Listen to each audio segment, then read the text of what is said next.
Bonjour et bienvenue dans cette nouvelle vidéo destinée au terminal. Nous continuons ici sur la crise de 1929, après avoir parlé des manifestations de la crise, de sa mondialisation. Nous allons voir maintenant les réponses politiques qui lui sont proposées.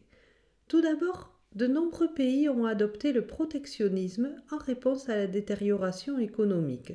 Le protectionnisme est une politique économique qui vise à protéger l'économie nationale en limitant les importations, c'est-à-dire les achats à l'étranger. On achète le moins possible dans les autres pays. Le tarif Smoot-Hawley a été adopté en 1930 aux États-Unis sous la présidence de Herbert Hoover.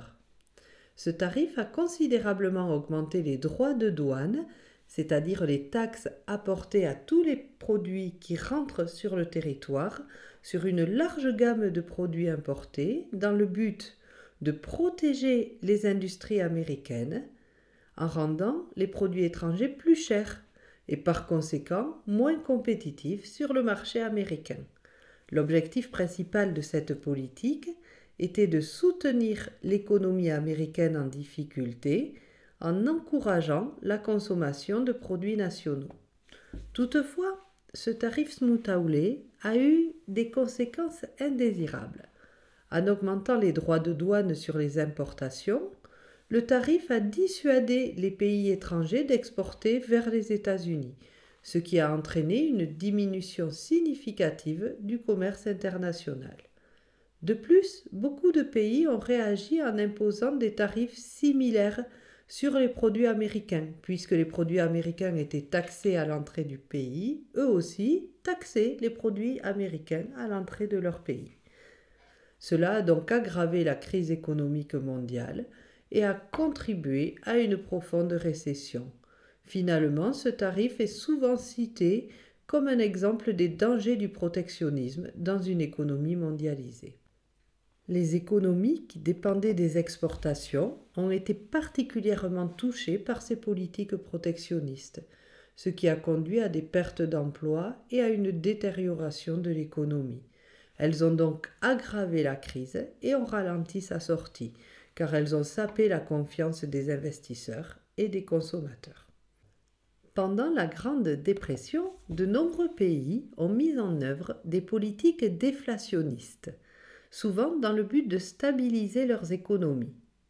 Le déflationnisme est une théorie économique qui affirme que la baisse des prix est bénéfique à l'économie. Lorsque Chamberlain est devenu Premier ministre du Royaume-Uni en 1937, le pays faisait face à la crise économique. Pour lutter contre le déficit budgétaire, il a mis en œuvre des mesures d'austérité. Il a cherché à maintenir des niveaux de prix bas, ce qui correspond à une politique déflationniste. Son objectif était de stabiliser la monnaie et de lutter contre l'inflation. Pour Chamberlain, maintenir la stabilité de la livre sterling était indispensable pour restaurer la confiance des investisseurs et des consommateurs dans l'économie britannique.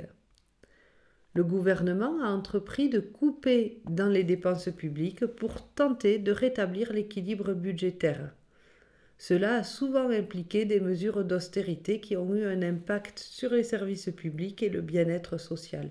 Par exemple, il a fortement diminué les allocations chômage, ce qui a aggravé les conditions de vie de nombreuses personnes pendant la Grande Dépression qui étaient déjà en grande difficulté. La politique déflationniste inclut également des mesures pour limiter la masse monétaire en circulation et le crédit, ce qui visait à maintenir la valeur de la monnaie et d'adopter des taux d'intérêt élevés. Ces mesures ont contribué à stabiliser la livre sterling, ça a bien marché, mais elles ont eu aussi des conséquences négatives.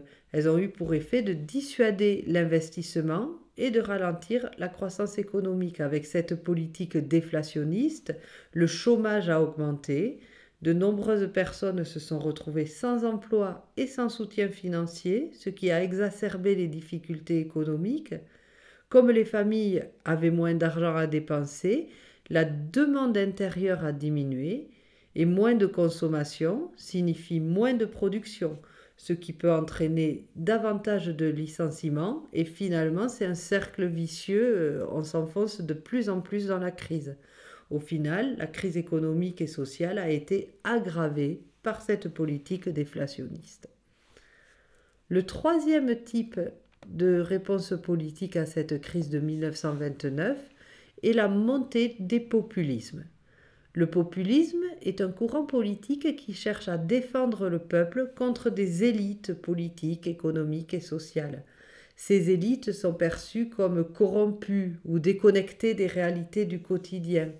Les leaders populistes se présentent souvent comme des porte-paroles du peuple, promettant de défendre les intérêts de la majorité contre ceux des élites. Les leaders populistes utilisent souvent un langage simple et direct, évitant les discours politiques complexes. Cela les rend accessibles à un large public, tout le monde les comprend. Le populisme utilise une forte charge émotionnelle en jouant sur les peurs des gens, leurs frustrations ou leurs espoirs. Les leaders populistes sont souvent charismatiques. Ils se présentent comme des figures du changement. En Amérique latine, la crise de 1929 a entraîné des difficultés économiques majeures.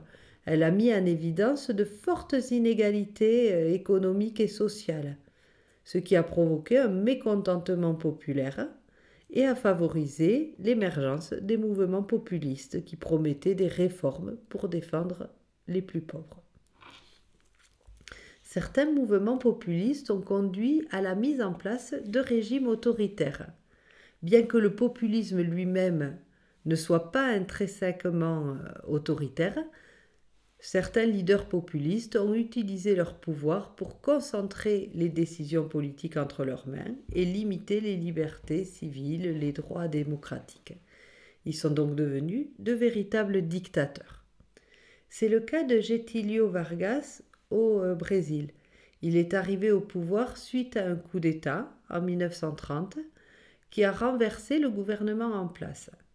Son ascension a été soutenue par des mouvements populistes qui revendiquaient des réformes sociales et économiques. Entre 1937 et 1945, Vargas a instauré un régime autoritaire connu sous le nom d'Estado Novo, l'État nouveau. Ce régime a été caractérisé par la concentration du pouvoir entre ses mains, la suppression des partis politiques, la censure des médias et la répression des opposants politiques par une police politique. Il s'est inspiré de Mussolini, le dictateur fasciste en Italie, et de Salazar, qui était dictateur au Portugal. Donc, on a vu aujourd'hui que la crise de 1929 a entraîné plusieurs types de réponses des dirigeants politiques. Le protectionnisme, le déflationnisme et le populisme. Mais aucune, finalement, ne s'est révélée très efficace face à la Grande Dépression et le peuple en a plutôt pâti. Nous verrons dans la prochaine vidéo d'autres types de réponses politiques apportées à la crise. Je vous souhaite de bonnes révisions et je vous dis à bientôt.